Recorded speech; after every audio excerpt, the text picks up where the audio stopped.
എന്താ കേശവ, ഇങ്ങനെ ഒരു കുരിപ്പിനെ ഞാൻ കണ്ടില്ലല്ലോ. ഇതിനെ നീ ഇപ്പൊ ഉണ്ടാക്കിയതാണോ? പോടാ നീ പോടാ പട്ടി. കാവടി കളിച്ചു പോയ ആളാ ട്രാജഡി ആയിട്ട് കിടക്കണ കണ്ടില്ലേ? സ്വാമിയെ നിന്നേ, അങ്ങനെ അങ്ങ് പോയാലോ? ഇനി പോവല്ലോ. നീ എവിടെന്നാണ് വന്ന മരഭൂതമേ? നിക്കണവിടെ ലീലക്ഷണ നിന്നോടാ. ഈ സൈക്കിൾ ഹെർക്കുലിസാ റാലിയ.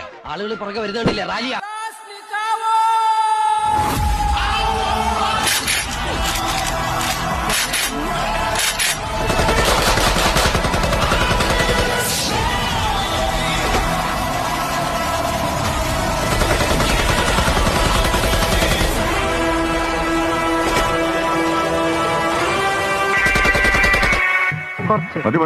കുറച്ചും കൂടി മതിയല്ലോ. എന്താ മനുഷ്യനെ കൊല്ലാൻ കൊണ്ടുപോവാ? ബ്രേക്കിന് ഔട്ട് ചെയ്ത്. ബ്രേക്കിന്റെ ഞാൻ ഔട്ടിക്കോളാം. എവിടത്തേക്കാണ് നിങ്ങൾ കൊണ്ടുപോകുന്നത്?